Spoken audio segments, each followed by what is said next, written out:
Hello class, and welcome to my week 3 multimedia discussion board. My name is Brianna Reeves, and I'm going to be talking about temperament, character, and intelligence in the workplace. So as a leader, your ultimate goal is to be a successful leader, which means a growing business, successfully increasing revenue. And to do so, you're going to have your group of employees that work for you.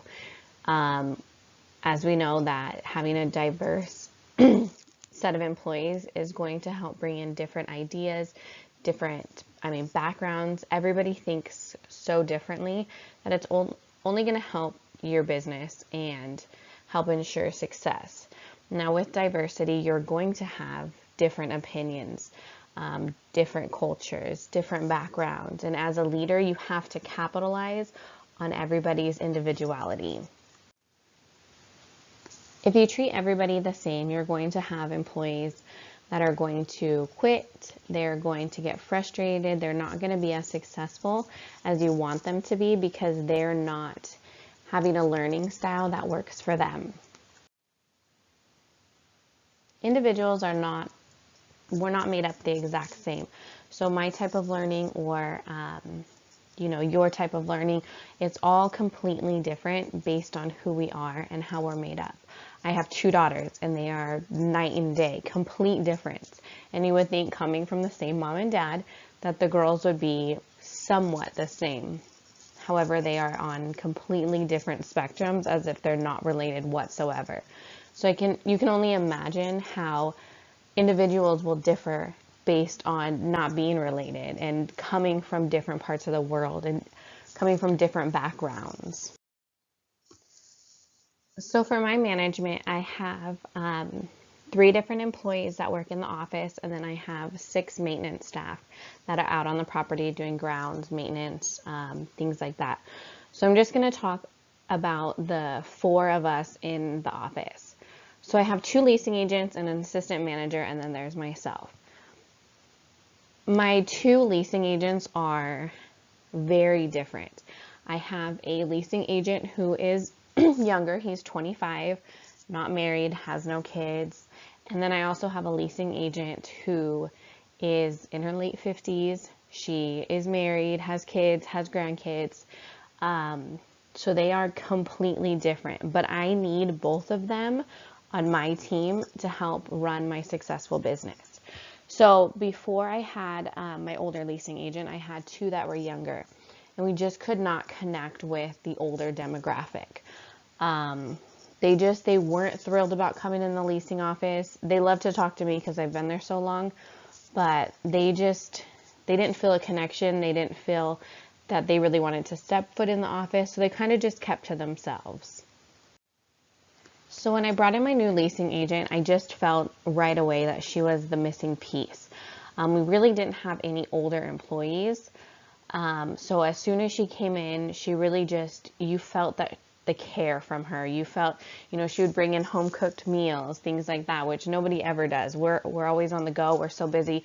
We leave for lunch, grab something real quick, eat, and then we're back on the clock. Where she will bring ingredients, put everything in the crock pot and make everybody lunch. She is so sweet.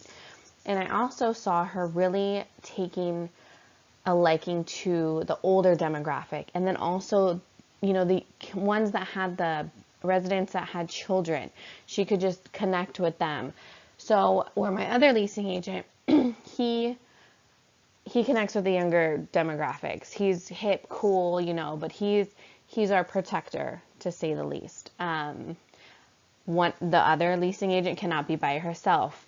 She is very fearful if, she gets in uncomfortable situations a lot.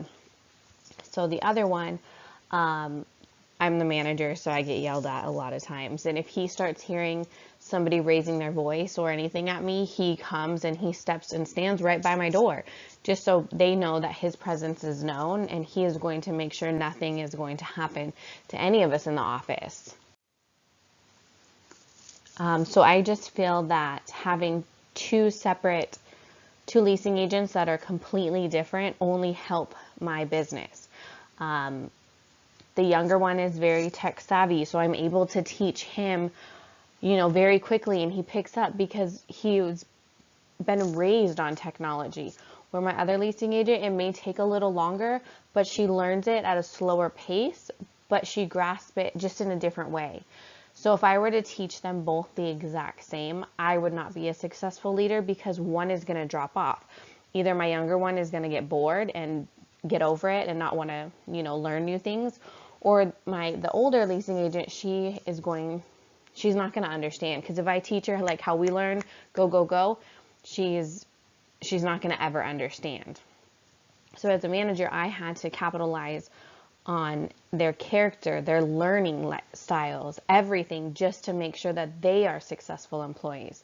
My assistant manager, she's the bookkeeper. She's collecting rent, sending out the ugly legal notices, giving those awful phone calls that you don't want to get. So when she picks up the phone for, a prospect, somebody looking for a new apartment home, I have to write on a paper for her to smile, because sometimes she's very monotone, not excited about the community like my two leasing agents are.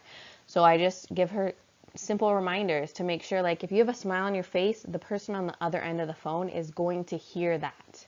Otherwise, they just hear some angry lady on the other side who's trying to collect money that for residents that haven't paid their rent, their move-out statement, their utilities, things like that. So we're all different in many different ways. And as leaders, it is our job to ensure that we are teaching and capitalizing on our employees' strengths and weaknesses so they can become successful. This honestly goes back to my children and in gymnastics. Coaches were taking 13 different kids in one class and trying to teach them all the exact same way. And if you put both my daughters in the same class, they're going to learn completely different. My older one, you look at her wrong and she will cry. My younger one, I've seen her cry like 3 times her entire life. So if you're going to yell at my older one, she's going to quit. She's going to be done. It's not going to be fun for her. Where my younger one could probably care less. I mean, the coaches told her, just pretend like you care when I'm yelling at you. Because, she's there to have fun, but she loves gymnastics. So I wouldn't push her, because then all it's going to make her do is give up. And then what? She's going to sit at home and sit on social media and not do anything with her life. Or let her go to gymnastics for 4 or 5 hours, and just have a good time. Where my older one goes there and she wants to win every meet and she works so hard. But the coaches have to be sensitive with the way that they talk to her. They can't yell and scream at her. All she needs is encouragement. If you say you're doing a great job or maybe fix this, she will do it, and she will do it to the best of her ability. But if kids in her class are getting in trouble and the whole class gets yelled at, she doesn't even want to be there that day. So ultimately what I'm saying is we're all different. Just know your people, so that way you as a leader will become successful. Thanks so much.